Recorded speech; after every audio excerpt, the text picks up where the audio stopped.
नमस्कार साथियों, स्वागत है आप सभी का सलाम एजुकेशन की इस खास क्लास में जहां हम एमपीटीटी वर्ग 3 परीक्षा 2022 की पहले शिफ्ट में पूछे गए सभी बाल विकास और शिक्षा शास्त्र के क्वेश्चनों को बहुत ही अच्छा से विश्लेषण करेंगे दोस्तों।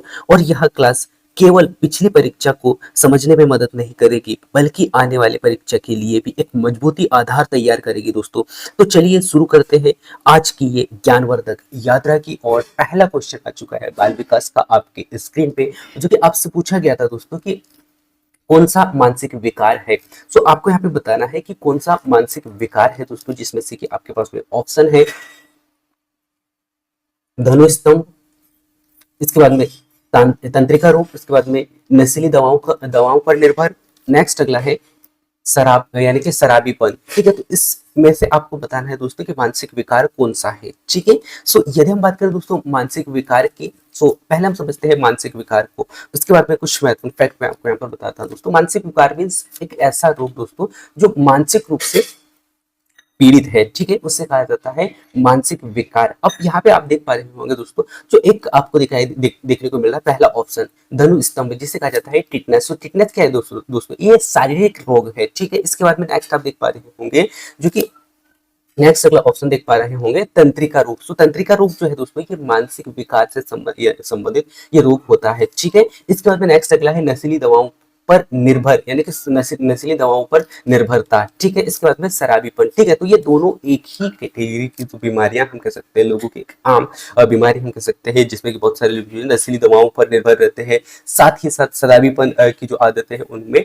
होती है। अब यहाँ पे पूछा गया था कि कौन सा ऑप्शन यानी कि ऐसा कौन सा ऑप्शन है जो सामाजिक विकार है यानी कि मानसिक विकार है। सो मानसिक विकार का एक ही ऑप्शन देखने को मिल रहा है दोस्तों, वो देखने को मिल रहा है तंत्रिका रोग। ठीक है, सो तंत्रिका रोग के कारण ही जो है मानसिक विकार उत्पन्न होते हैं। अब मैं आपको लेकर चलता हूँ तंत्रिका रोग की ओर। और तंत्रिका रोग को हम समझते हैं दोस्तों यह एक प्रकार से मानसिक विकार होता है दोस्तों, जिसमें कि व्यक्ति मानसिक रूप से तनाव, चिंता या फिर आस्वाद जैसे जो प्रभाव है वो यहाँ पर हमें देखने को मिलते हैं। और यहाँ मानसिक स्थिति जो है खासकर शारीरिक लक्षणों के कारण बन सकती है दोस्तों, लेकिन इसमें व्यक्ति की मानसिक स्थिति में मुख्य समस्या जो है हमें यहाँ पर देखने को मिलती है। तो यहाँ पे आपको समझ में आया होगा कि तंत्रिका रोग क्या है और तंत्रिका रोग का संबंध जो है तंत्रिका यानी कि जो है मानसिक विकार से कैसे है। ठीक है, तो इस प्रकार से इस क्वेश्चन का पूरा निचोड़ देखने को मिला। सो आपको इसका आंसर देना था दोस्तों कि कौन सा मानसिक विकार है। सो मानसिक विकार एक ही ऑप्शन दिखाई दे रहा है, वो दिखाई दे रहा है तंत्रिका रोग। ठीक है, इसके बाद में नेक्स्ट अगला क्वेश्चन है दोस्तों आपके स्क्रिप्ट पे, जो कि आपसे पूछा गया है कि थूकना तथा बबलाना का संबंध आपको यहाँ पर बताना है। और आप सभी को यहाँ पे बता दूं दोस्तों कि बाल विकास के वो क्वेश्चन होते हैं या बाल विकास का पूरा जो टॉपिक होता है दोस्तों, वो पूरा आपके समझ पर आधारित होता है। यानी कि यहाँ पे क्वेश्चन को आपको सोच समझ के आंसर देना होता है। ठीक है, सो आपको यहाँ पे हर एक क्वेश्चन का आंसर को अच्छा से देना है दोस्तों। पहले क्वेश्चन पढ़ना है, उस क्वेश्चन पढ़ने के बाद में उस क्वेश्चन का आंसर देने का प्रयास यहाँ पे करना है। सो पहले यहाँ पे आप क्वेश्चन देख रहे होंगे कि थूकना और बबलाना का संबंध आपको यहाँ पर बताना है। पहले आपको याद रखना है यहाँ पे थूकना क्या है और बबलाना क्या है। ठीक है, तो इससे आपको इस क्वेश्चन का राइट आंसर देखने को मिलेगा। अब यहाँ पे ऑप्शन देख पा रहे होंगे दोस्तों, जो पहला जो ऑप्शन है आपके पास में सामाजिक विकास, नेक्स्ट अगला है व्यक्तित्व विकास, और थर्ड ऑप्शन देख पा रहे होंगे भाषा विकास, और फोर्थ ऑप्शन है दोस्तों शारीरिक विकास। ठीक है, तो यहाँ पे आपको बताना था बबलाना यानी कि थूकना और बबलाना। ठीक है, ये दोनों जो विकार है दोस्तों किससे संबंधित है, ये है भाषा विकास से। ठीक है, यदि बात करें दोस्तों सामाजिक विकास से या फिर व्यक्तिगत विकास से। ठीक है, तो यहाँ पे क्या हो रहा है दोस्तों, यहाँ पे किसी एक व्यक्ति का जो है विकास हो रहा है। ये देखिए हम कह सकते हैं दोस्तों अधिगम के माध्यम से या फिर अर्जन के माध्यम से किसी प्रकार से यदि किसी व्यक्ति का विकास हो रहा है सामाजिक यानी कि सामाजिक विकास के प्रति या फिर व्यक्तित्व विकास के प्रति, तो यहाँ पे क्या हो रहा है पूर्ण रूप से किसी व्यक्ति का विकास हो रहा है, यानी कि व्यक्ति यहाँ पर कुछ सीख रहा है। लेकिन यदि हम बात करें दोस्तों थूकना और बबलाना की, तो यहाँ पे क्या हो रहा है एक प्रकार से जो है बोलने वाले जो शब्द है या फिर जो बोलने की जो प्रवृत्ति है वो इसका जो विकास हो रहा है वो हो रहा है भाषा विकास में। ठीक है, सो ये आपको यहाँ पर याद रखना है। और भाषा का जो उपयोग है दोस्तों हम क्यों करते हैं, आप सभी को पता है कि हम अपने यानी कि अपने विचारों को एक व्यक्ति से दूसरे व्यक्ति तक पहुंचाने या फिर अपने विचारों का आदान प्रदान करने के लिए जिस भाषा का हम उपयोग करते हैं वो कहलाता है भाषा विकास। ठीक है, और ये भाषा विकास की जो प्रक्रिया है दोस्तों, वो धीरे धीरे जैसे जैसे परिपक्वता आती है वैसे वैसे भाषा का विकास जो है हमारे अंदर होता है, और हम उसी प्रकार से भाषा का जो है विकास कर पाते हैं, और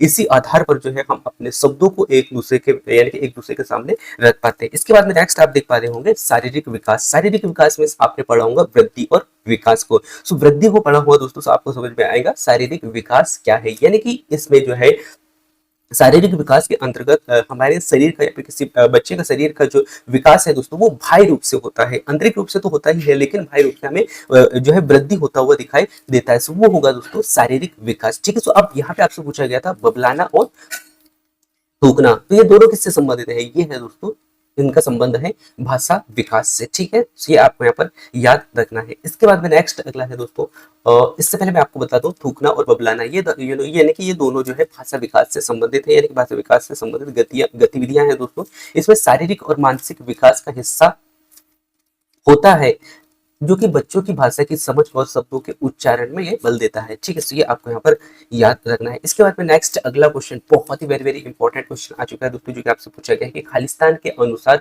व्यवहार मनोवैज्ञानिक अध्ययन है। सो आपको बताना है दोस्तों कि इन ऑप्शनों में से ऐसा कौन सा, यानी कि मनोवैज्ञानिक व्यवहार मनोवैज्ञानिक का जो अध्ययन है या फिर इसका अध्ययन किसके द्वारा किया गया था? क्या हर्लोग महोदय के द्वारा किया गया था, या फिर जेबी वाटसन के द्वारा, या फिर एडलर के द्वारा, या फिर फ्रायड के द्वारा? सो आपको बताना है दोस्तों कि व्यवहार मनोवैज्ञानिक अध्ययन किसके द्वारा किया गया था। ठीक है, इस क्वेश्चन का राइट आंसर होगा दोस्तों जेबी वाटसन महोदय के द्वारा जो है व्यवहार मनोवैज्ञानिक अध्ययन मनोवैज्ञानिक अध्ययन का जो अध्ययन इनके द्वारा यहाँ पर किया गया था। ठीक है, यदि मैं यहाँ पे बात करूँ दोस्तों जेबी वाटसन की, सो इन्होंने क्या किया था, व्यवहारवाद का सिद्धांत इनके द्वारा दिया गया था, और जिसके अनुसार इनके द्वारा बताया गया था कि व्यवहार को अध्ययन के लिए मुख्य, यानी कि व्यवहार को अध्ययन का मुख्य केंद्र माना है। किसने? सो जेबी वाटसन ने। ठीक है, सो ये आपको यहाँ पर याद रखना है। और उनका तर्क, इन्होंने तर्क दिया था दोस्तों कि व्यवहार पे केवल पर्यावरण के प्रभाव से, यानी कि व्यवहार जो है केवल पर्यावरण के प्रभाव से उत्पन्न होता है। ठीक है, और इसके वैज्ञानिक तरीके से भी अध्ययन किया जा सकता है। अब यार इसको मैं यदि मैं शॉर्ट में समझाने का प्रयास करूं दोस्तों, तो जेबी वाटसन महोदय ने जो है सबसे पहले तो इन्होंने व्यवहारवाद का अध्ययन किया, और उस आधार पर इन्होंने माना कि जो व्यवहार है, व्यवहार को अध्ययन का मुख्य केंद्र माना। ठीक है, क्या माना है? मुख्य केंद्र माना है। और उन्होंने एक तर्क दिया था दोस्तों कि व्यवहार केवल पर्यावरण के प्रभाव से उत्पन्न होता है। मीन्स यानी कि मैं यहाँ पे ये कह सकता हूँ कि यदि कोई बच्चा है वो एक ऐसे वातावरण में रह रहा है जहां पे लोग बहुत सज्जन है, यानी कि अपने विचारों को बहुत अच्छा से रखते हैं, शुद्ध बोलते हैं, हम ये सरल शब्दों में कह सकते हैं, तो वहां पे बच्चे पे भी वही इफेक्ट पड़ेगा। सो यहाँ पे इनका मानना था कि व्यवहार में केवल, यानी कि व्यवहार जो है पर्यावरण के प्रभाव से, यानी कि व्यवहार जो है, व्यवहार में यदि कोई परिवर्तन आ रहा है बच्चे में, तो वो पर्यावरण के प्रभाव से उत्पन्न होता है। ठीक है, और इसे वैज्ञानिक तरीके, यानी कि इसे जो है वैज्ञानिक तरीके से अध्ययन भी किया जा सकता है, ये मानना था जेबी वाटसन का। ठीक है, सो इस क्वेश्चन का राइट आंसर आपको देखने को मिला जेबी वाटसन। ठीक है, इसके बाद में नेक्स्ट अगले क्वेश्चन है दोस्तों, बाल विकास का अध्ययन महत्वपूर्ण है क्यों है? ये आपको यहाँ पर बताना है, बाल विकास का अध्ययन महत्वपूर्ण है क्यों?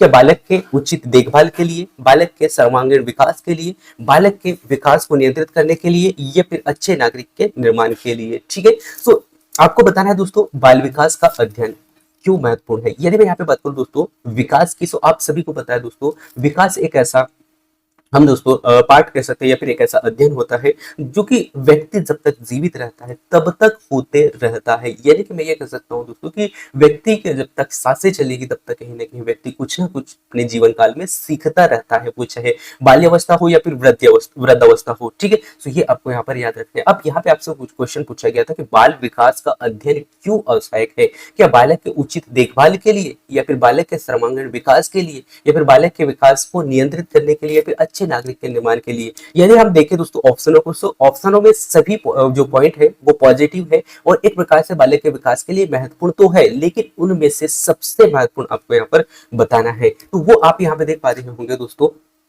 जो कि बी ऑप्शन, यानी कि बालक के सर्वांगीण विकास के लिए, यानी कि बालक के संपूर्ण विकास के लिए ये आवश्यक होता है। ठीक है, तो ये आपको यहाँ पर याद रखना है, यानी कि सेकंड ऑप्शन यहाँ पे आपको देखने को मिल रहा है। ठीक है, इसके बाद में मैं आपको यहाँ पे बताता हूँ दोस्तों बाल विकास को। सो बाल विकास का अध्ययन जो है दोस्तों बालक के सर्वांगीण विकास के लिए अत्यंत महत्वपूर्ण होता है, न कि मानसिक विकास, शारीरिक विकास और भावनात्मक विकास को समझने में। ठीक है, सो यहाँ पे आपको यहाँ पे समझ में आ रहा है दोस्तों कि बालक के सर्वांगीण विकास के लिए जो है बाल विकास अत्यंत महत्वपूर्ण होता है। ठीक है, सो ये आप अच्छा से देख लीजिएगा। इसके बाद में नेक्स्ट अगला क्वेश्चन है दोस्तों कि लेखन विकार का अर्थ आपको यहाँ पर बताना है कि लेखन विकार विकार का अर्थ क्या है। विकार मीन्स आप कह सकते हैं दोस्तों कि किसी को समस्या यदि हो रही है, ठीक है, तो उसे हम कहेंगे विकार। अब यहाँ पे बताना है दोस्तों कि लिखने से संबंधित जो विकार है या फिर जो समस्या है वो कौन सा है। क्या पढ़ने में कठिनाई से है, लिखने में कठिनाई से है, या फिर समझने में कठिनाई से है, या फिर चलने में कठिनाई से है। ठीक है, तो इस क्वेश्चन का राइट आंसर आपको यहाँ पे देना था, और बहुत सारे साथी इस क्वेश्चन का राइट आंसर दे भी पा रहे होंगे दोस्तों, जिससे कि आपको समझ में आ रहा होगा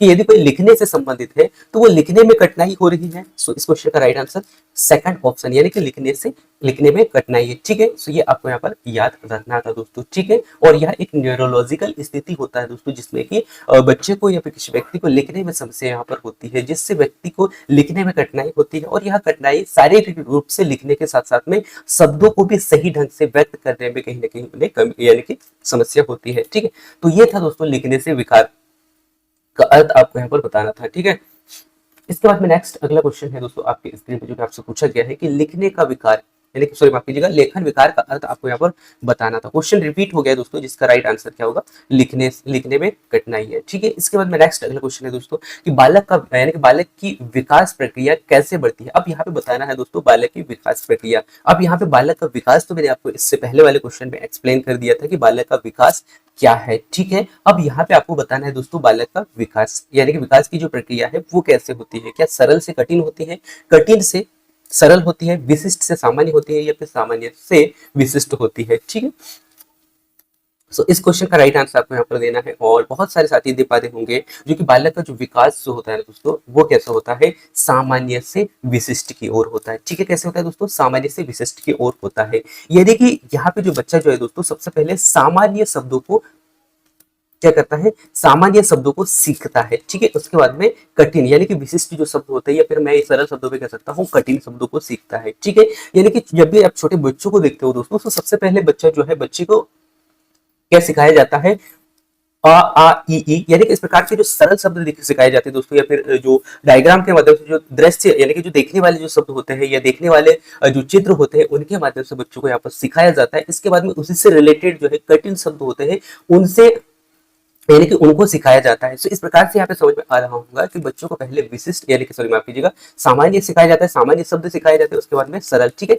यानी कि जो प्रक्रिया जो होती है बच्चों की वो होती है सामान्य से विशिष्ट की ओर। ठीक है, सो ये आपको यहाँ पर याद रखना है। ठीक है, इसके बाद में नेक्स्ट कुछ महत्वपूर्ण पॉइंट मैं आपको पहले बता दूं दोस्तों कि सामान्य से विशिष्ट की ओर होती है, और शुरुआत में बच्चों को सामान्य यानी कि सामान्य विकास करवाया जाता है दोस्तों, यानी कि सामान्य विकास होता है बच्चों में, और बच्चों में जैसे जैसे शारीरिक और मानसिक क्षमताओं में सुधार आता है वैसे वैसे बच्चा बाद में जो है विशिष्ट क्षेत्र की ओर बढ़ता है, और साथ ही साथ जिसमें कि भाषा विकास और सोचने की क्षमता का विस्तार यहाँ पर धीरे धीरे होता है। अब यहाँ पे इसको सरल शब्दों में यहाँ पे कहूँ दोस्तों तो जिसमें कि परिपक्वता। ठीक है, यानी कि बच्चे में जैसे जैसे परिपक्वता आती है, जैसे जैसे बच्चा जो है बड़ा होते जाता है वैसे वैसे धीरे धीरे शब्दों में सुधार करने लगता है, यानी कि सामान्य से विशिष्ट की ओर गमन करता है, और यहाँ पे बच्चे की सोचने की क्षमता बढ़ जाती है, साथ ही साथ भाषा में सुधार हो जाता है, और इस प्रकार से जो है विशिष्टता की ओर जाता है। सो आपको याद रखना है पहला भाषा यानी कि बालक का जो विकास होता है वो होता है सामान्य से विशिष्ट की ओर। ठीक है, इसके बाद में नेक्स्ट अगला क्वेश्चन की ओर लेके चलता हूं दोस्तों, और इससे पहले मैं आपको बता दूं दोस्तों इस क्वेश्चन से रिलेटेड जितने भी फैक्ट है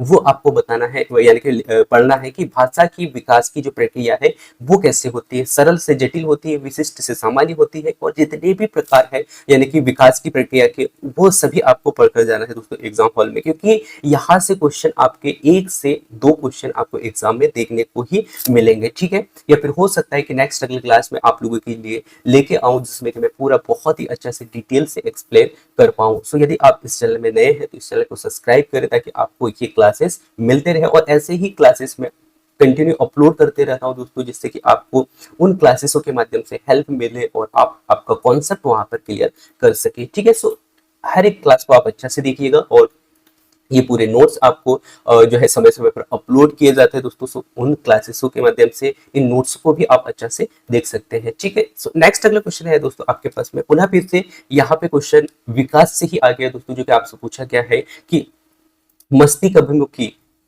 नियम जो है जिसे कहा जाता है सिफेलोकोडल से संबंधित है। अब किससे संबंधित है ये आपको यहाँ पर बताना है दोस्तों कि जो सिफेलोकोडल जो वृद्धि यानी कि जो विकास है वो किससे संबंधित है, विकास से है, वृद्धि से, भावना से या परिपक्वता से है। तो ये है दोस्तों विकास, और ये भी एक विकास का एक क्रम है दोस्तों। अब यहाँ पे क्या होता है, मस्कोदुमी सिद्धांत जिसे सरल शब्दों में कहे या फिर मस्तिष्क अभिमुख नियम जो है दोस्तों, इसमें जो बच्चे का जो विकास जो होता है ना दोस्तों, वो कैसे होता है, वो जो बच्चे का जो विकास होता है दोस्तों वो होता है मस्तिष्क से पैर की ओर, ठीक है, या हम कह सकते हैं एक मिनट, मस्तिष्क से पैर की ओर होता है, ठीक है। सो इसमें बच्चे का जो विकास होगा दोस्तों वो कैसे होगा, मस्तिष्क से पैरों की ओर होगा या फिर बाहर की ओर होगा, ठीक है, जिसे कहा जाता है मस्कोदुमी सिद्धांत, ठीक है। इसके बाद में इस क्वेश्चन का राइट आंसर आपको यहाँ पे बताना था दोस्तों। सो ये क्या है, एक प्रकार से विकास का एक पार्ट है, ठीक है। तो आपको यहाँ पे इस क्वेश्चन का राइट आंसर देना था।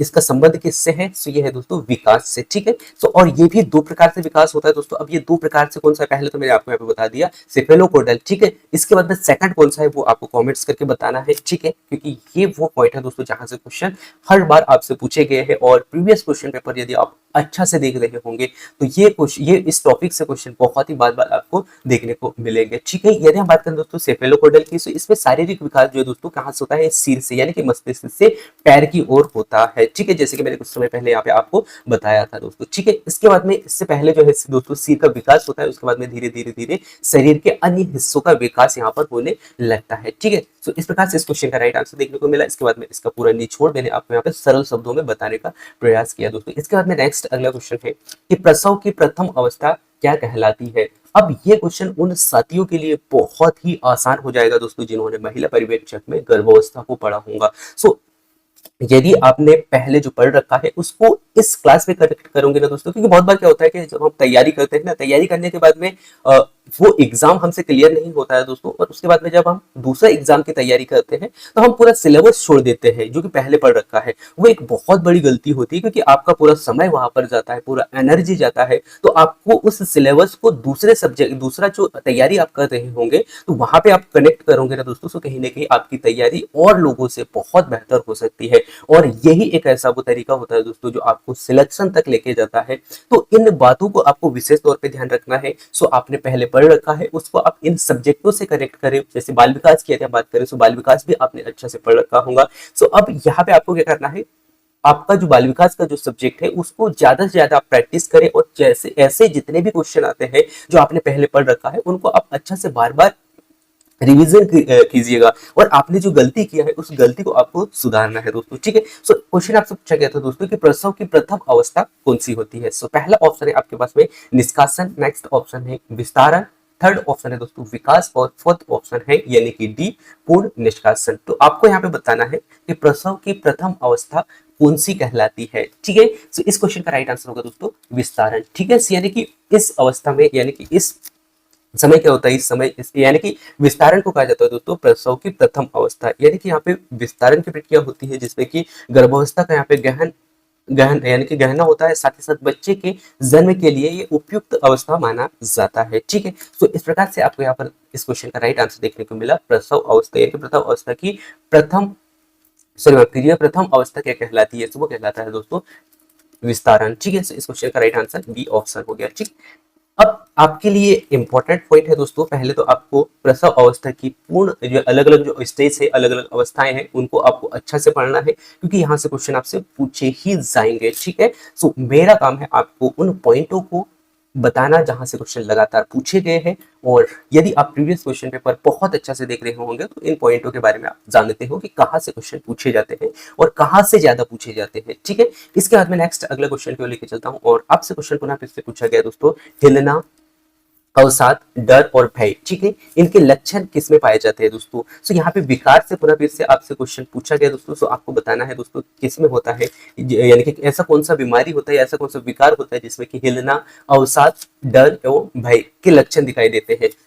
तो क्या मुर्गी यानी कि मुर्गी, सॉरी माफ कीजिएगा, मिर्गी में दिखाई देते हैं, या फिर पार्किंसन में रोग में दिखाई देते हैं, या फिर मानसिक बीमारी में दिखाई देते हैं, या फिर अल्जाइमर में दिखाई देते हैं, ठीक है। सो ऐसा कौन सा रोग है दोस्तों जिसमें कि हिलना, अवसाद, डर और भय के लक्षण दिखाई देते हैं, ठीक है। सो इस क्वेश्चन का राइट आंसर होगा दोस्तों मानसिक बीमारी में, है ना। यानी कि मानसिक बीमारी में इसमें क्या होता है, खासकर जो किसी को यदि ये बीमारी हो गई तो जो व्यक्ति हिलने लगता है यानी कि हिलना, अवसाद यानी कि डर, और भय इत्यादि के जो लक्षण है वो यहाँ पर देखने को मिलते हैं। ठीक है, इस प्रकार से इस क्वेश्चन का राइट आंसर हो गया दोस्तों मानसिक बीमारी से। ठीक है, इस क्वेश्चन का राइट आंसर मिला आपको। इसके बाद मैं नेक्स्ट अगले क्वेश्चन को लेके चलता हूँ, और नेक्स्ट अगले क्वेश्चन है दोस्तों कि जुंग के अनुसार व्यक्तित्व के प्रकार। अब यहाँ पे आपने पढ़ा होगा, यहाँ पे नया शब्द देखने को मिल रहा होगा दोस्तों, जुंग। ठीक है, सो आपसे पूछा गया है कि जुंग के अनुसार व्यक्ति के प्रकार आपको यहाँ पर बताना है कि व्यक्ति के प्रकार कितने हैं। ठीक है, सो आपके पास में ऑप्शन है दोस्तों अंतर्मुखी एवं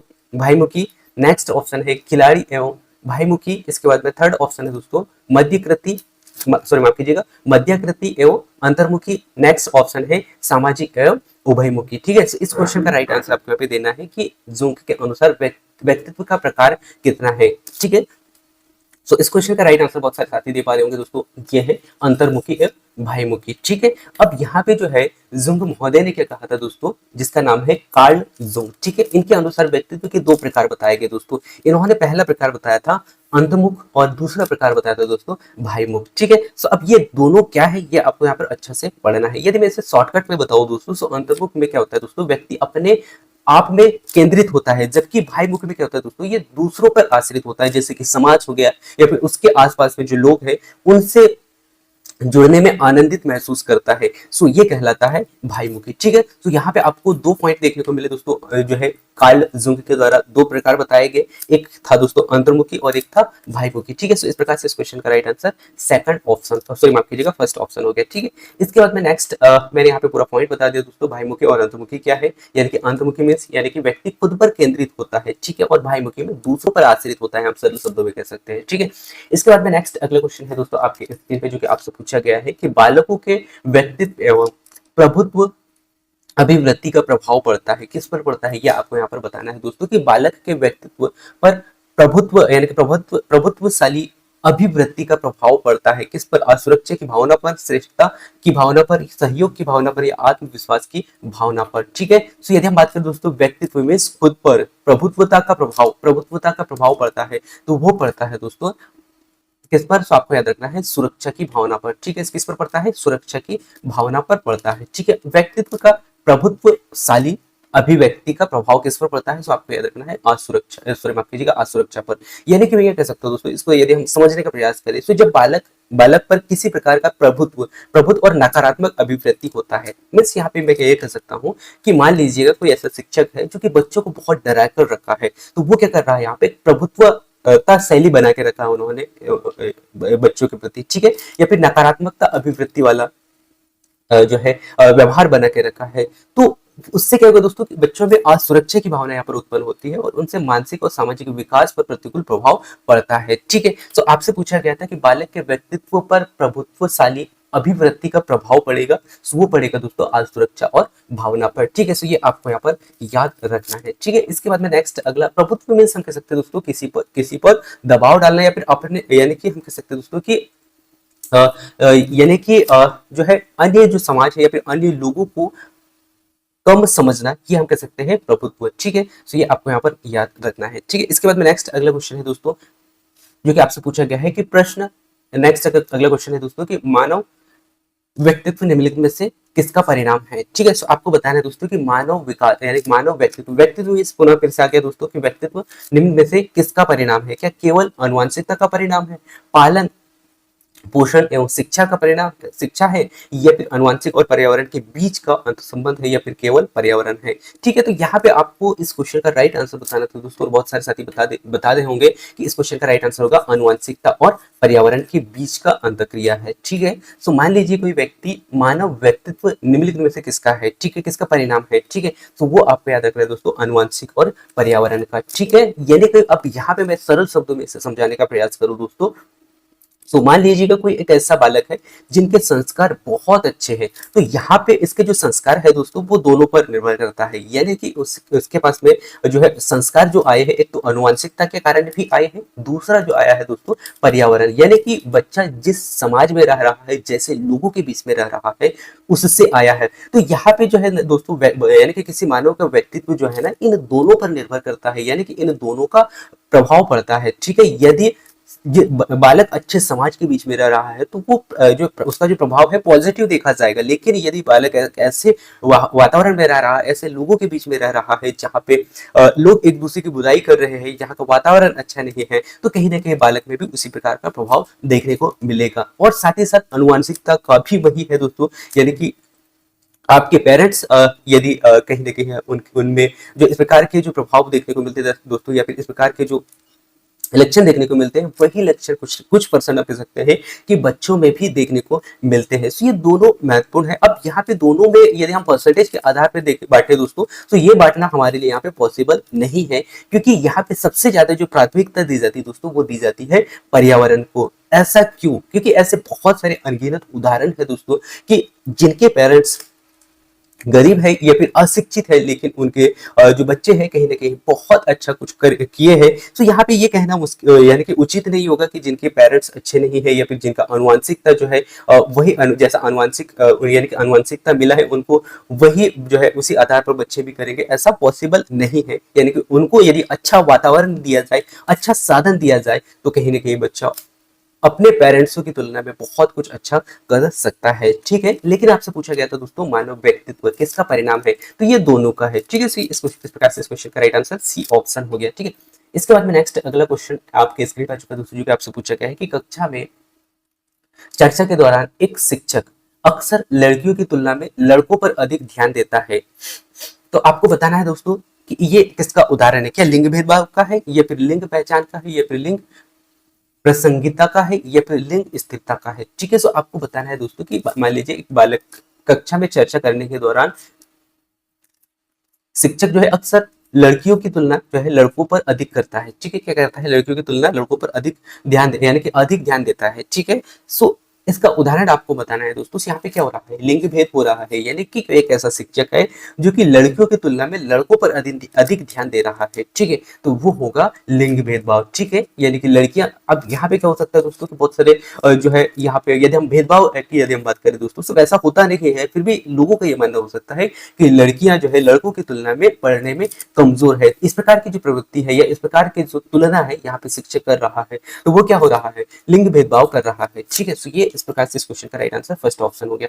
इसके बाद में नेक्स्ट अगला क्वेश्चन आपसे पूछा गया था दोस्तों कि निम्नलिखित में से कौन सा घटक जो है मंदबुद्धि बालक के लिए आवश्यक नहीं है। अब यहाँ पे नेगेटिव पूछा गया दोस्तों, इसके बाद में यहाँ पे पूछा गया आपसे मंदबुद्धि। ठीक है, तो आपको बताना है दोस्तों कि मंदबुद्धि, अब यहाँ पे आप सभी को बता दो दोस्तों कि बुद्धि से बहुत सारे क्वेश्चन जो है दोस्तों पिछले बार यानी कि प्रीवियस क्वेश्चन पेपर जो हम हल कर रहे हैं उसमें बहुत बार जो है अलग अलग शिफ्ट में क्वेश्चन पूछा गया था दोस्तों। तो इस टॉपिक को आपको बहुत ही अच्छा से याद रखना है, वो चाहे फॉर्मूला को लेके हो या फिर जो आईक्यू लेवल जो दिया जाता है दोस्तों, वो सब बहुत ही अच्छा से आपको पढ़कर जाना है, यानी कि इस टॉपिक को बहुत ही अच्छा से आपको पढ़ना है। ठीक है, और इससे रिलेटेड और महत्वपूर्ण क्वेश्चन भी आपको इस टॉपिक में देखने को मिलेंगे। क्वेश्चन आपसे पूछा गया दोस्तों कि ऐसा कौन सा घटक है जो कि मंदबुद्धि के बालकों के लिए नहीं है। अब यहाँ पे आपको बताना है दोस्तों कि यदि आपको पता हो कि मंदबुद्धि बालक के लक्षण क्या हो सकते हैं, तो आप इस क्वेश्चन का आंसर बहुत ही आसानी से दे पाओगे। अब आपसे क्वेश्चन पूछ यानी कि आपके पास में पहला ऑप्शन दिया गया दोस्तों, सीखने की मंद गति। यदि मंद बुद्धि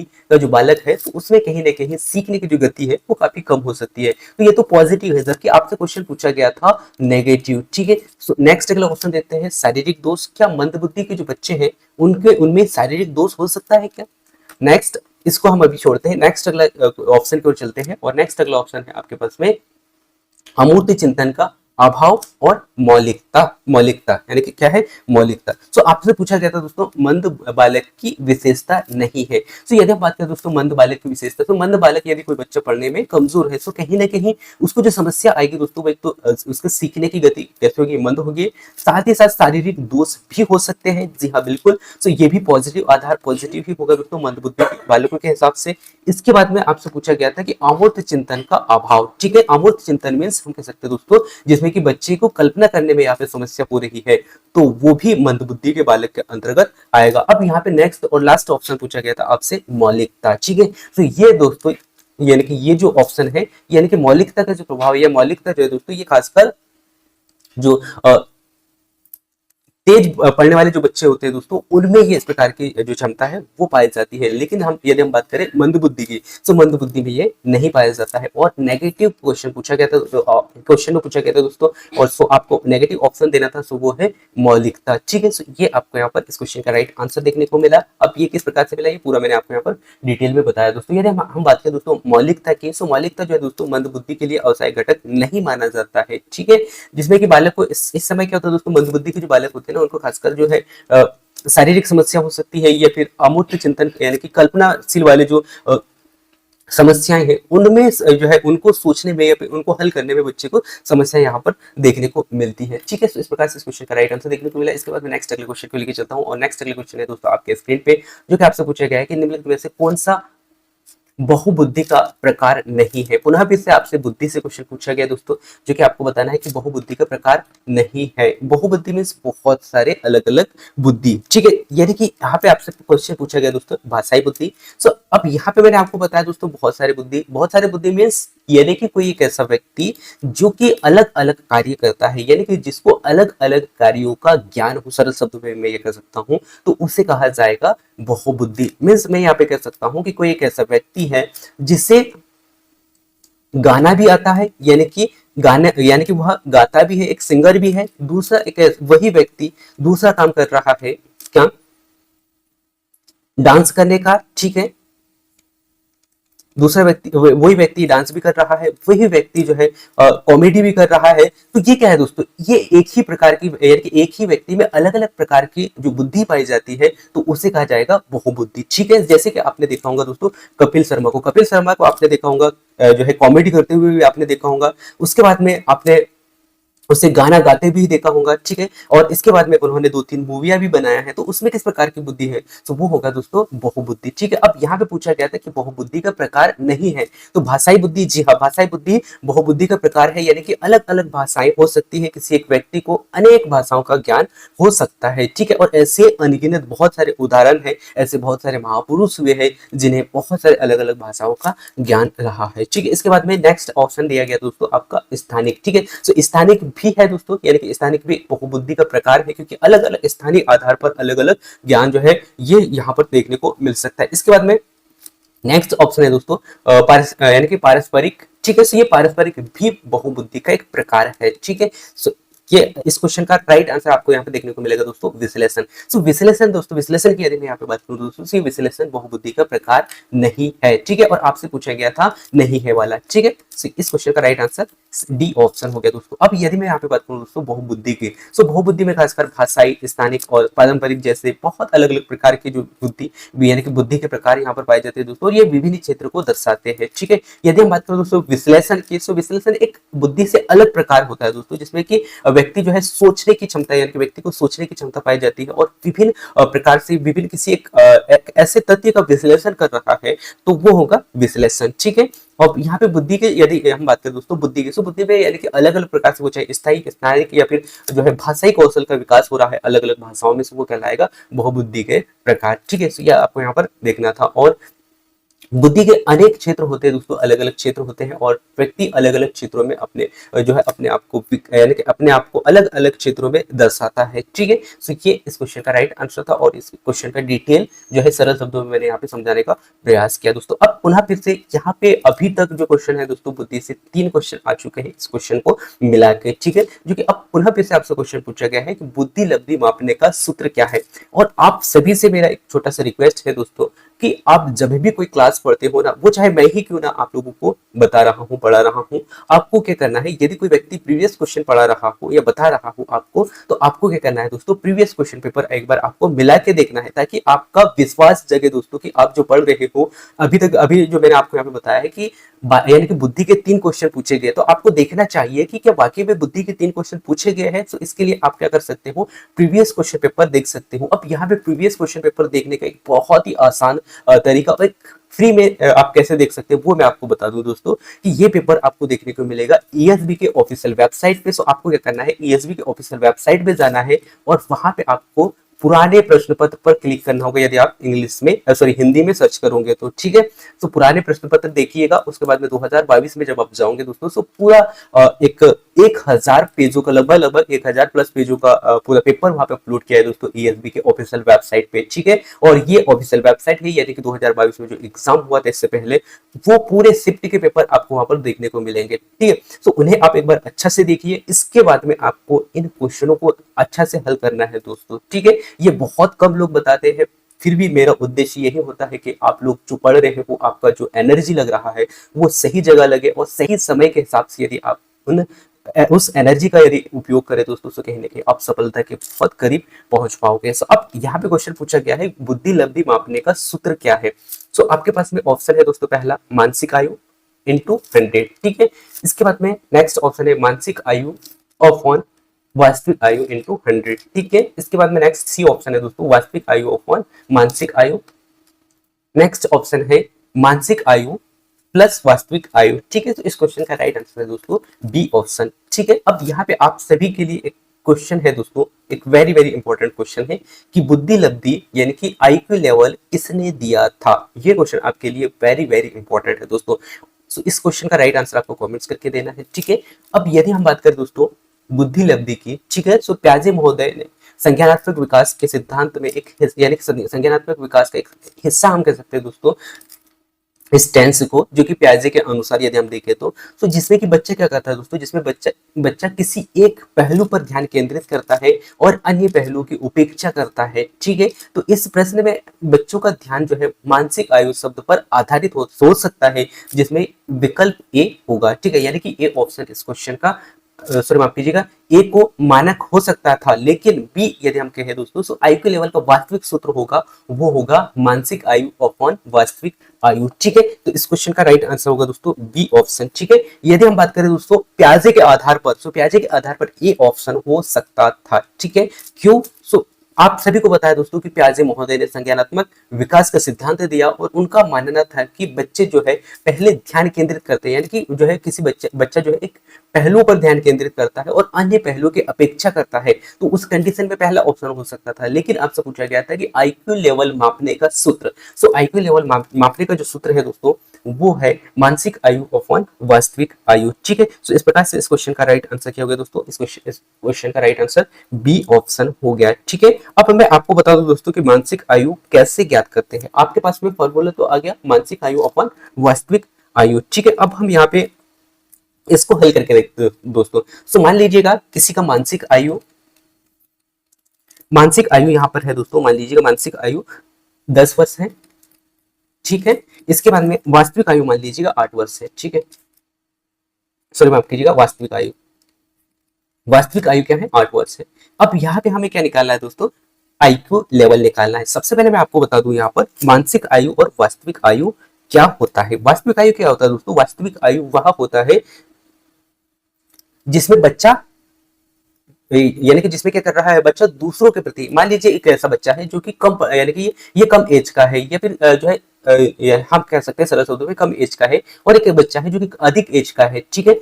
अब यहाँ पे देखना ये होगा कि ये इस बच्चे से, यानी कि कम उम्र का, मान लीजिएगा ये छोटा बच्चा है ए और ये बड़ा बच्चा है, ठीक है बी। अब ये जो बड़ा बच्चा है इस बच्चे से कितना सोच पा रहा है, उससे अधिक सोच पा रहा है या कम सोच पा रहा है, तो वो कहलाता है आपका यानी कि मानसिक आयु, ठीक है। अब वास्तविक आयु वो होगा दोस्तों जो आपका वास्तविक रूप से आयु है। जैसे मान लीजिएगा कोई एक बच्चा है जो कि 8 वर्ष का है, और वो इस बच्चे से तुलना कर रहा है 10 वर्ष के बच्चे से तुलना कर रहा है, ठीक है। तो यहाँ पे हम आईक्यू लेवल किस प्रकार से निकालेंगे। सो मानसिक आयु क्या है दोस्तों, 8 है, यानी कि अपॉन में आएगा। इसके बाद में वास्तविक आयु कितना है, माफ कीजिएगा, वास्तविक यानी कि यहाँ पे जो है मानसिक आयु 10 है, ठीक है, और वास्तविक आयु कितना है 8 है इंटू 100, ठीक है। तो अब इसे आपको क्या करना है दोस्तों, हल करना है। सो 5 दूनी, सॉरी माफ कीजिएगा, 2 पंचे 10 और ये 4 हो गया, ठीक है। इसके बाद में ये 25 से कट हो गया, ठीक है। तो 25 पंचे कितना होता है, 125 होता है, ठीक है। तो इस प्रकार से आपको यहाँ पर देखने को मिला दोस्तों 1 2 5 इस क्वेश्चन का राइट आंसर, ठीक है। तो इस प्रकार से आपको यहाँ पर हल करना था, ठीक है।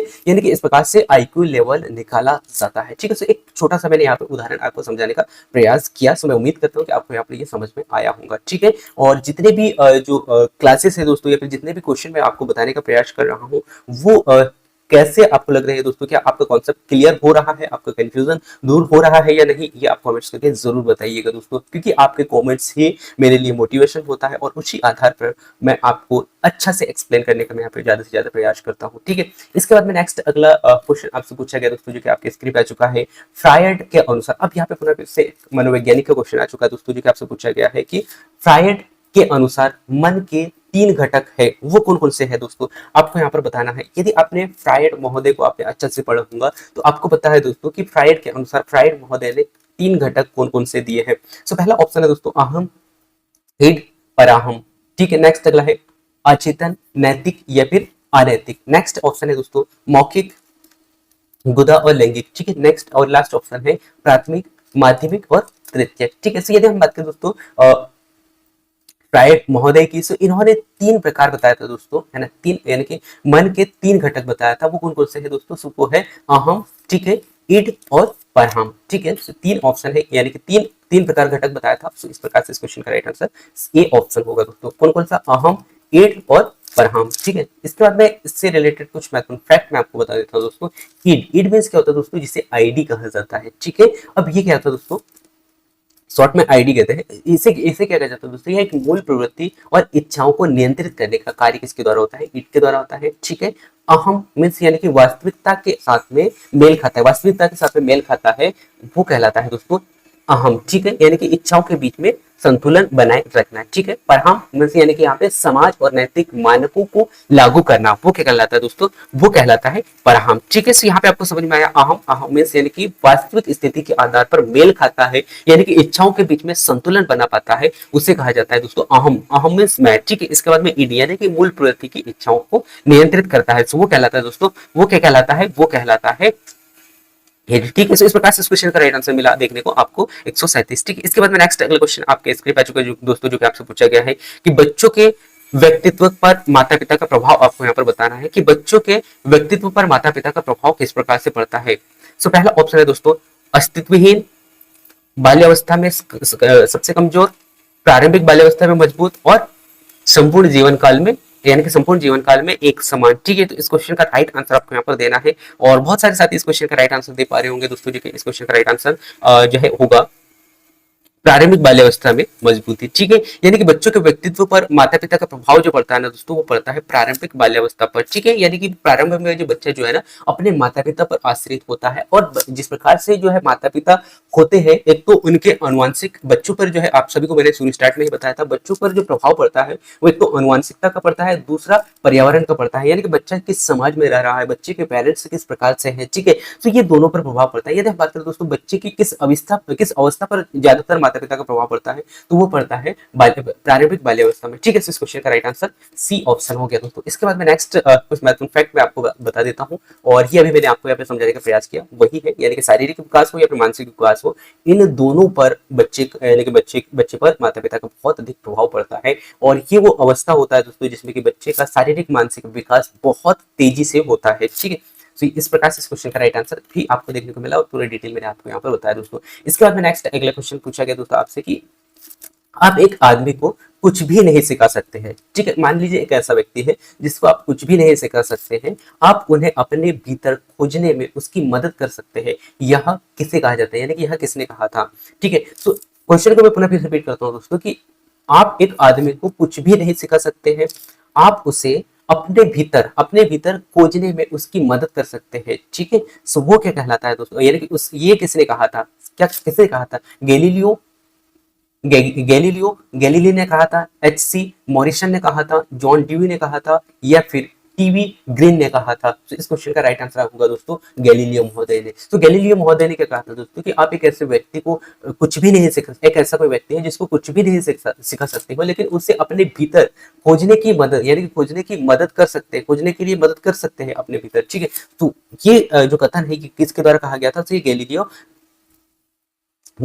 महोदय के द्वारा ये कहा गया था। ठीक है, तो ये आपको यहाँ पर याद रखना है। ठीक है, अब इसका अर्थ क्या होता है दोस्तों कि सीखने की प्रक्रिया केवल जानकारी प्रदान करने तक सीमित नहीं होती है। ठीक है, बल्कि किसी को अपने आंतरिक समझ पर अपने आप अपने अनुभव को ढूंढने में मदद करना भी महत्वपूर्ण है। ठीक है, सो अब यहाँ पे आपको समझ में आया होगा दोस्तों इस पूरा सेंटेंस का मतलब, यानी कि इस पूरा लाइन का मतलब आपको समझ में आया होगा कि जो गैलीलियो महोदय ने ये जो कथन कहा था कि आप एक आदमी को कुछ भी नहीं सिखा सकते हैं, आप उसे अपने भीतर खोजने अपनी जो है मदद खोजने में मदद कर सकते हैं। ठीक है, तो वो क्या कहलाता है दोस्तों, वो आपको मैंने यहाँ पे बताया कि मान लीजिए कोई एक ऐसा व्यक्ति है जिसको आप, यानी कि हम कह सकते हैं दोस्तों कि सिखाने की जो प्रक्रिया है वो ही केवल वही अवसायक नहीं है, बल्कि उसके आंतरिक समझ और अनुभव को ढूंढने में मदद करना भी बहुत ही महत्वपूर्ण होता है। ठीक है, तो इस प्रकार से इस क्वेश्चन का राइट आंसर देखने को मिला दोस्तों। इसके बाद में नेक्स्ट अगला क्वेश्चन आपके स्क्रीन पे आ चुका है, जो कि आपसे पूछा गया दोस्तों कि निम्नलिखित में से कौन सा अधिगम में योगदान देने वाला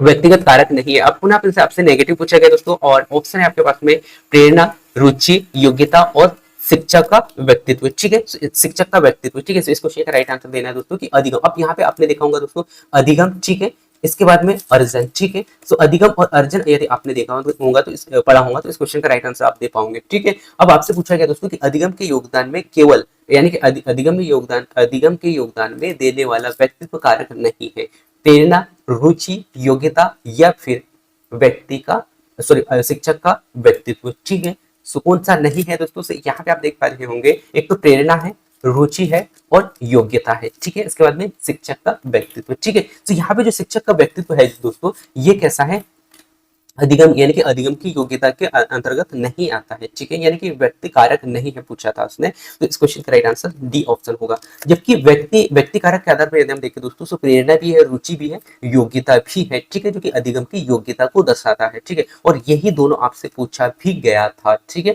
तो इस क्वेश्चन का राइट आंसर देखने को मिला। इसके बाद में नेक्स्ट अगला क्वेश्चन को लेकर चलता हूँ, और नेक्स्ट अगला क्वेश्चन आपसे पूछा गया दोस्तों कि थॉमस पी ग्रीन के अनुसार, यहाँ पे पूछा गया है कि थॉमस पी ग्रीन के अनुसार शिक्षण एक शिक्षक का कार्य है, यानी कि शिक्षण एक शिक्षक का कार्य है जो बच्चों के लिए खालिस्तान के बच्चों के लिए खालिस्तान के लिए किया जाता है। किसके लिए किया जाता है, अधिगम के लिए किया जाता है, प्रशिक्षण के लिए किया जाता है, मूल्यांकन के लिए किया जाता है या फिर विकास के लिए किया जाता है। सो आपको बताना है दोस्तों कि थॉमस पी ग्रीन महोदय ने क्या कहा था, कि क्या कहा है कि शिक्षण एक, यानी कि शिक्षण एक शिक्षक का कार्य है जो कि बच्चों के खालिस्तान के लिए किया जाता है। सो वो है दोस्तों विकास। ठीक है, सो पी यानी कि थॉमस पी ग्रीन महोदय ने कहा था दोस्तों कि शिक्षण एक ऐसा कार्य है जो कि बच्चों के विकास के लिए किया जाता है। ठीक है, यानी कि डी ऑप्शन इस क्वेश्चन का राइट आंसर है। इसके बाद में नेक्स्ट अगला क्वेश्चन है दोस्तों, और पुनः फिर नेक्स्ट अगला क्वेश्चन, अब यहाँ पे आपसे क्वेश्चन पूछा गया है 142वां। आपको यहाँ पे बताना है दोस्तों, क्वेश्चन यहाँ पे मिस हुआ है। ठीक है, जो कि क्वेश्चन टाइप नहीं हुआ है, ये भी क्वेश्चन टाइप नहीं हुआ है। ठीक है, इसके बाद में नेक्स्ट क्वेश्चन भी, यहाँ पे दो क्वेश्चन दोस्तों आपके दो क्वेश्चन छूट रहे हैं। ठीक है, सो इन्हें आप अच्छे से देख लीजिएगा यदि आप प्रीवियस क्वेश्चन पेपर देखते हो तो 142 और 143 पर। ठीक है, इसके बाद में नेक्स्ट क्वेश्चन आ चुका है दोस्तों, आपसे पूछा गया है कि निम्नलिखित में से कौन थर्स्टन द्वारा सुझाई गई प्राथमिक मानसिक योग्यता नहीं है। पुनः फिर से नेगेटिव पूछा गया दोस्तों, नहीं है वाला। सो आपको बताना है दोस्तों कि थर्स्टन महोदय द्वारा सुझाई गई, यानी कि क्या सुझाव दिया गया, उनमें से प्राथमिक मानसिक योग्यता नहीं है। क्या संख्या नहीं है, स्मृति नहीं है, स्पीड नहीं है या फिर रवैया नहीं है। तो यह है दोस्तों रवैया, क्योंकि थर्स्टन महोदय ने संख्या, स्मृति और साथ ही साथ स्पीड, ठीक है, ये तीनों जो है मानसिक योग्यता के अंतर्गत आते हैं। ठीक है, सही, ये आपको यहाँ पर याद रखना था, और इस क्वेश्चन का राइट आंसर देखने को मिला। ठीक है, इसके बाद में नेक्स्ट अगला क्वेश्चन है दोस्तों। अब इन क्वेश्चनों में यदि आप देखोगे ना दोस्तों, थर्स्टन महोदय, यदि आपने थर्स्टन महोदय को पढ़ा नहीं होगा, फिर भी यदि आप मानसिक योग्यता को देखोगे ना, तो मानसिक योग्यता में क्या देखने को मिलेगा, तो संख्या, स्मृति यानी कि याद करने की क्षमता, ठीक है, इसके बाद में स्पीड, तो ये सभी देखने को मिलेगा। लेकिन रवैया की यदि बात करें दोस्तों, तो रवैया जो है मानसिक योग्यता के अंतर्गत नहीं आता है। ठीक है, इसके बाद में नेक्स्ट अगला क्वेश्चन है दोस्तों कि बच्चे खालिस्तान के माध्यम से सीखते हैं। ये question very very very important है दोस्तों। अब यहाँ पे आपको बताना है बच्चे खालिस्तान के माध्यम से सीखते हैं, क्या सामाजिक संपर्क के माध्यम से सीखते हैं, सामाजिक भागीदारी के माध्यम से सीखते हैं। सो क्या सामाजिकता के माध्यम यानी कि सामाजिक संपर्क के माध्यम से ही सीखते हैं या फिर सामाजिक भागीदारी के माध्यम से सीखते हैं, ये आपको यहाँ पर बताना है। और इस क्वेश्चन का राइट आंसर होगा दोस्तों सामाजिक संपर्क के माध्यम से भी सीखते हैं। ठीक है, और सामाजिक भागीदारी के माध्यम से भी सीखते हैं, यानी कि इस क्वेश्चन का राइट आंसर सी ऑप्शन होगा, यानी कि ये दोनों होंगे। ठीक है, तो इस प्रकार से इस क्वेश्चन का राइट आंसर देखने को मिला दोस्तों। इसके बाद में नेक्स्ट अगला क्वेश्चन की ओर लेके चलता हूँ। यहाँ पे भी शायद क्वेश्चन आपका छूटा है, नहीं छूटा है। ठीक है, नेक्स्ट अगला क्वेश्चन आ चुका है। ठीक है, टाइप है मतलब। नेक्स्ट अगला क्वेश्चन पूछा गया दोस्तों आपसे कि विभिन्न प्रकार के अभिक्षमताओं को, विभिन्न प्रकार के अभिक्षमताओं के बारे में ज्ञान हमें अपने मेहनत के यानी कि अपने मेहनत को कम करने के यानी कि अपने मेहनत को कम करने और खालिस्तान को अधिक करने में सक्षम बनाता है। ठीक है, तो यह आपको बताना दोस्तों कि विभिन्न प्रकार की अक्षमताओं के बारे में ज्ञान हमें अपने मेहनत को कम करने और खालिस्तान को अधिक करने में सक्षम होता है। ठीक है, तो क्या समस्याओं को कम अधिक करने में, या फिर अधिगम, या फिर अध्ययन, या फिर स्मृति। ठीक है, अब यहाँ पे से जो समस्या है दोस्तों, यदि मान लीजिएगा कोई एक ऐसी अभिक्षमता है व्यक्ति में जो कि ज्ञान हमें मेहनत को कम करना है। ठीक है, मान लीजिए कोई एक ऐसा व्यक्ति है जो चाहता है कि यार मैं मैथ्स में कम मेहनत करूँ, ठीक है, लेकिन मुझे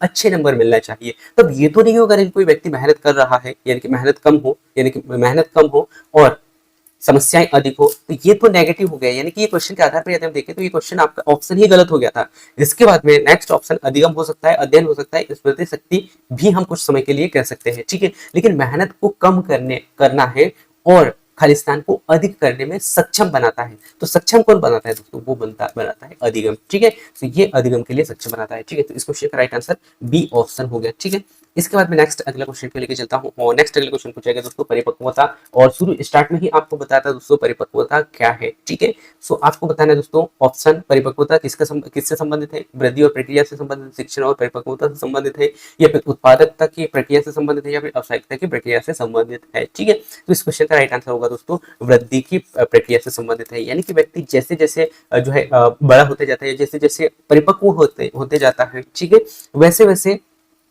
परिपक्वता व्यक्ति में आते जाता है। ठीक है, तो इस क्वेश्चन का राइट आंसर फर्स्ट ऑप्शन हो गया। इसके बाद में नेक्स्ट अगला क्वेश्चन आपसे पूछा गया दोस्तों कि बुद्धि की अवधारणा का सबसे पहला प्रयास क्या है। ठीक है, सो आपको बताना है दोस्तों बुद्धि की अवधारणा का सबसे पहला प्रयास कौन सा है। ठीक है, सबसे पहला प्रयास जो है खालिस्तान के कार्य शुरू करने वाली साइकोमेट्रिक परंपरा थी। क्वेश्चन को मैं पुनः रिपीट करता हूँ दोस्तों, पुनः फिर से आपसे बुद्धि से क्वेश्चन पूछा गया है। यानी कि लगभग आपसे 4 क्वेश्चन बुद्धि के पूछे गए थे दोस्तों, और इस टॉपिक को हमें बहुत अच्छे से अध्ययन करना होगा। हो सकता है कि मैं बहुत ही जल्द ये पूरा कंप्लीट जो टॉपिक है दोस्तों इसको बहुत ही अच्छे से एक्सप्लेन कर पाऊँ, ऐसा कोई क्लास आप लोगों के लिए लेकर आऊंगा दोस्तों। ठीक है, सो आपसे पूछा गया दोस्तों बुद्धि की अवधारणा का सबसे पहला प्रयास खालिस्तान के कार्य शुरू यानी खालिस्तान के कार्य से शुरू करने वाली साइकोमेट्रिक्स परंपरा है, यानी कि परंपरा थी। किसके द्वारा दोस्तों? सो नॉन चोम्स्की के द्वारा, या फिर अल्फ्रेड बिने, या फिर नॉर्मन फिकेल्स्टीन, या फिर जो है बर्ट्रेड यानी कि माफ कीजिएगा बर्ट्रेड रसेल। सो इस क्वेश्चन का राइट आंसर बताना था दोस्तों, और इस क्वेश्चन का राइट आंसर होगा क्या? अल्फ्रेड बिने। ठीक है, सो बुद्धि की अवधारणा का सबसे पहला प्रयास किसने दिया था दोस्तों? सबसे पहला प्रयास जो है अल्फ्रेड यानी कि अल्फ्रेड बीडी के कार्य से शुरू होने वाले साइकोमेट्रिक परंपरा ये थी दोस्तों। ठीक है, इस क्वेश्चन का राइट आंसर होगा बी ऑप्शन। ठीक है, यानी कि बी ऑप्शन इस क्वेश्चन का राइट आंसर हो गया। ठीक है, और ये आप अच्छे से देख लीजिएगा दोस्तों। यदि हम बात करें दोस्तों अल्फ्रेड बीने की, तो अल्फ्रेड बीने ने बुद्धि की मापक के लिए सबसे पहले जो है साइकोमेट्रिक परंपरा की शुरुआत इनके द्वारा किया गया था दोस्तों। अब यहाँ पे इन्होंने सेंटेंस से आपसे क्वेश्चन पूछ लिया था, और उन्होंने बुद्धि के मापने के परीक्षण को विकसित किया। अब यहाँ पे आपको बताना है दोस्तों कि जो इससे पहले जो मैंने आपसे पूछा था कि बुद्धि लब्धि का जो सूत्र है दोस्तों वो किसके द्वारा दिया गया है। ठीक है, सो आपको बताना था किसके द्वारा दिया गया था। सो ये क्वेश्चन आपके लिए है दोस्तों, किसने दिया था वो आपको यहाँ पर बताना है। ठीक है, इसके बाद नेक्स्ट अगला क्वेश्चन है कि इनमें से कौन सा सही है, आपको यहाँ पर बताना है। अब इस प्रकार से क्वेश्चन बहुत ज्यादा सीटेट में पूछे जाते हैं दोस्तों, लेकिन एमपीटीईटी वर्ग 3 की बात करें दोस्तों से इसमें बहुत कम ऐसे पूछे जाते हैं, लेकिन 2-3 क्वेश्चन होते ही है जो कि आपसे इस प्रकार के कथन वाले क्वेश्चन पूछे जाते हैं। ठीक है, जो आपसे पूछा गया है कि कौन सा सही नहीं है वाला बताना है। तो पहले तो आपको पॉजिटिव देखना होगा ऐसे में। ठीक है, यानी कि हर किसी का अधिगम का अपना एक तरीका होता है। जी हाँ बिल्कुल, यानी कि हर एक व्यक्ति का, हर एक बच्चे का पढ़ने का एक अपना तरीका होता है। ठीक है, व्यक्ति को दूसरे के अधिगम के तरीके का अनुकरण करना चाहिए। अब इन्होंने कहा है कि व्यक्ति को दूसरे के अधिगम के तरीके का अनुकरण करना चाहिए। ठीक है, सो ये क्या हो सकता है? क्या इसको हम कुछ समय के लिए छोड़ते हैं। नेक्स्ट अगला है कि ऐसे कई सिद्धांत हैं जो कि अधिगम के बारे में हमारी समझ को आसान करते हैं। जी हाँ बिल्कुल। इसके बाद में नेक्स्ट अगला है दोस्तों कि बच्चे कैसे सीखते हैं, इसके बारे में जानने से शिक्षण अधिगम की पूरी प्रक्रिया आसान हो सकती है। जी हाँ बिल्कुल। तो इस प्रकार से यदि हम देखें दोस्तों तो तीनों ऑप्शन पॉजिटिव है। अब इनमें से भी कम जो दिखाई दे रहा है वो दिखाई दे रहा है दोस्तों व्यक्ति को दूसरे के अधिगम के तरीके को अनुकरण करना चाहिए। ठीक है, जो कि ये गलत है। ठीक है, इस प्रकार से इस क्वेश्चन का गलत ऑप्शन ही गलत, यानी कि गलत क्वेश्चन का आंसर गलत ही होगा, यानी कि बी ऑप्शन इस क्वेश्चन का आंसर है दोस्तों। ठीक है, इसके बाद में आज का लास्ट क्वेश्चन है दोस्तों, और ये क्लास को आपने बहुत ही अच्छा से देखा होगा। इस क्वेश्चन का राइट आंसर देना है दोस्तों कि बीने ने बुद्धि के खालिस्तान मुख्य तत्व का सुझाव दिया था। ठीक है, सो आपको बताना है दोस्तों कितने सुझाव जो है बीने महोदय के द्वारा दिया गया था। सो 2, 3, 4 या 5। ठीक है, सो बीने महोदय के द्वारा जो बुद्धि के जो प्रकार दिए थे दोस्तों, वो दिए गए थे 4। ठीक है, अब वो प्रकार कौन कौन से हैं ये आपको कमेंट्स करके बताना है। ठीक है, जो कि आप सभी को बता दिया मैंने कि 4 प्रकार जो है अल्फ्रेड बीने महोदय ने दिया था। अब ये 4 बुद्धि के प्रकार कौन कौन से हैं। ठीक है, अब आपसे इस क्वेश्चन का राइट आंसर पूछा गया था, जो कि इस क्वेश्चन का राइट आंसर बी ऑप्शन यानी सी ऑप्शन इस क्वेश्चन का राइट आंसर होगा दोस्तों। ठीक है, और इस प्रकार से हमारा क्लास यहाँ पर समाप्त होता है दोस्तों, जिसमें कि हमने यहाँ पर 30 क्वेश्चन कंप्लीट किए और विद जो है डिटेल के साथ में मैंने आपको समझाने का प्रयास किया। और आज का क्लास थोड़ा शॉर्ट था, क्योंकि इससे पहले जो क्लासेस थे दोस्तों उनमें मैंने बहुत ही डिटेल ज्यादा से ज्यादा वहां पर रखा था, लेकिन क्लासेस काफी लंबे हो रहे थे। बहुत सारे जो लोग हैं उनके लिए क्लासेस काफी लंबे हो रहे थे, इसलिए मैंने सोचा कि क्लासेस को थोड़ा मैं छोटा करता हूं और मैं सरल शब्दों में समझा पाऊं, ताकि आप क्वेश्चन से कनेक्ट कर पाए और आपका जो सीडीपी का जो सब्जेक्ट है वो थोड़ा सा आपका समझ को बढ़ाए। सो इस प्रकार से मैंने इस क्लास को रखने का प्रयास किया। सो ये क्लास आपको कैसा लगा ये आप जरूर बताइएगा, और ऐसे ही क्लासेस आप देखते रहिए दोस्तों, क्योंकि आपका संविदा शिक्षक वर्ग 3 वो एग्जाम है दोस्तों, जिसमें कि आप अपने आप को साबित कर सकते हैं एक शिक्षक के रूप में। सो इन क्लासेसों के माध्यम से भी आप अपनी तैयारी को बहुत बेहतर कर सकते हैं। साथ ही साथ आपके पास में नोट्स है, आपके पास में जो क्लासेस है उनको भी आप अच्छे से देखते जाइएगा। So thank you for watching दोस्तों, मिलते हैं नेक्स्ट अगले क्लास में। तब तक जय हिंद, वंदे मातरम। और लास्ट में आप सभी को बता दूं दोस्तों कि इस क्लास का पीडीएफ आपको इसी वीडियो के डिस्क्रिप्शन में देखने को मिलेगा। सो डाउनलोड करके एक बार अच्छा से देख लीजिएगा, जो कि फ्री में आपको मिल रहा है। So thank you for watching दोस्तों।